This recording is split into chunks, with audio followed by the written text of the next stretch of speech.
Hello and welcome here to Talk FCB, and where do you even start? Because I'm going to do this podcast in two parts.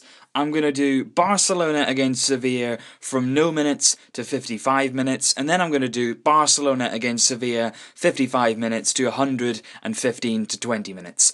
Because quite frankly, that was two different games and that was two different teams, and I have absolutely no idea what just happened. And what I want to say first of all is, just to put this game into a bit of perspective, this is the first game of the season. This is the first competitive game of the season, so you are always going to get players won't particularly be sharp, they won't be at match sharpness. That's why I was quite surprised actually that the game started in such a rapid fashion. Sevilla got off the scoring very, very quickly, players were very, very energetic, and I think that's actually why in the second half, even the Sevilla players in the extra time were breaking down. It's the first competitive game, you haven't quite got that edge yet, you haven't quite got that feel of getting into the new season, and it does take some time, so you can point to different things and say, well, that is the reason for that, but at the same time, there is absolutely no reason, and there is absolutely no excuse for giving away a 4-1 lead, and that is exactly what happened. There is no way of hiding it, and there is no way of getting around it. We gave away there a perfectly good lead in a very big game, and in a very, very big competition and trophy for us. We needed that trophy, we wanted that trophy, and there is no excuse for losing the concentration and losing the focus like that. But we're going to come on to that in just a minute. Let's do the good part. 0 to 55 minutes. What happened in that period was complete domination and complete brilliance from Barca. It wasn't just good football, it wasn't just the end product, but it was the fact that everybody on that pitch together there looked united, straight away looked like they were back in the fold, they looked like they're back in business and finishing and starting off exactly where we finished off last season. Very, very good on the ball, very, very good without the ball, particularly the pressing was very, very good, and like I say, in those first 55 minutes, it was very, very energetic, and that was really pleasing. Unfortunately, we struggled to continue with that throughout the full 90 minutes. That happened a few times last season as well, but let's hope we can work on that and grow as that fitness grows. Hopefully that'll improve and we'll get longer spells in the game where we have that control. In the first 55 minutes, we managed to score 4 goals. 2 of them came from direct free kicks. Lionel Messi, just wow. Absolutely incredible. If you don't follow me on Twitter, follow me at Neymar. But I was actually on Twitter, and before both the free kicks, I made a tweet. I think on the first one, can't remember what I said really. It was Eva Banega that with the first goal for Sevilla, wasn't it? And then I said on the Twitter, let's mirror that free kick. Lionel Messi went and did it. The second time then, does lightning strike twice? And I think basically that tweet there, it was stupid. It was an absolutely stupid tweet. Of course lightning can strike twice. This is Lionel Messi. He can do anything.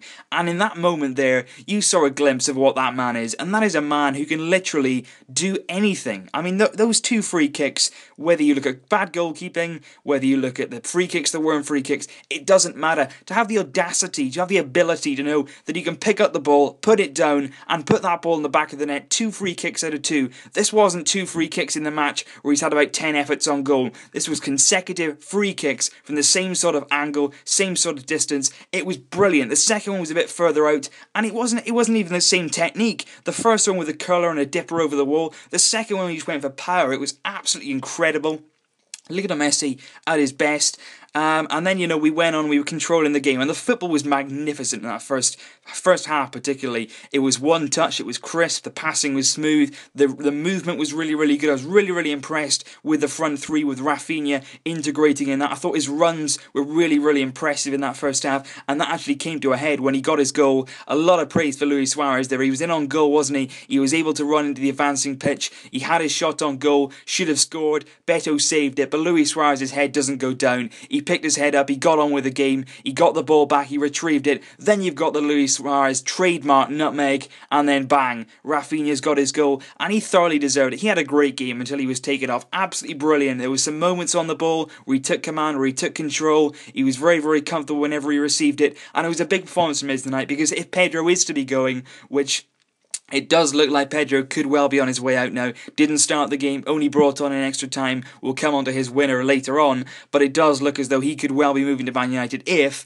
they pay his 30 million release clause. We've made it absolutely clear, unless that release clause is met, we have no intention of selling him, because it's the player that wants to leave and not the club that wants the player to leave. So that'll be interesting to see, but certainly Rafinha will get more chances, especially now with Neymar out for a few more weeks yet. Luis Enrique does particularly like Rafinha as well. He's shown a lot of trust in him, a lot of faith. He managed him at Celta, of course, 2 seasons ago, and a big season coming up for him. He's starting to mature now, starting to understand his role, and he was really good tonight. The midfield looked balanced, the defence looked okay. It never really looked in control, but I thought actually for the first half an hour or so, Matthew was actually getting down that left-hand side and trying to get into some advanced positions. He's got that pace, he's got that strength as well, but that deserted him. And in the next half of the game, the defence went to pieces, the midfield lost the control, we lost any attacking threat and any pace in our game, and it all just went absolutely pear-shaped. It was terrible. And I mean, I'm not sure if it was complacency or bad defending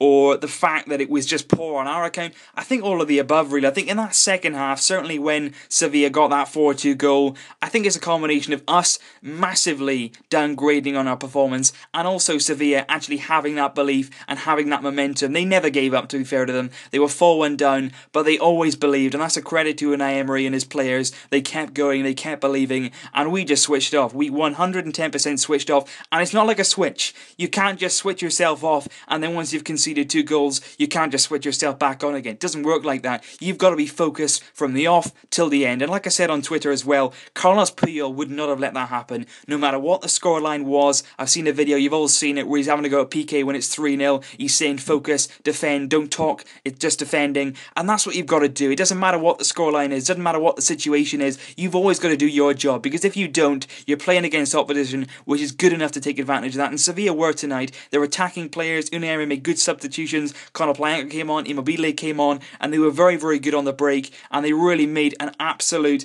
calamity of our performance, really, by putting away their chances. And let's face it, they had chances in extra time as well to put the game beyond us. So we're lucky to win the Super Cup tonight, and which seems incredibly sad to say after that first half performance, because quite frankly tonight, we should be coming away that game, and like I said actually in the preview video, with a statement. We should have made a statement tonight that said, look, we're ready to go out there. We're ready to retain the Champions League, do something that's never been done before. We are ready to do that because we're at our level already.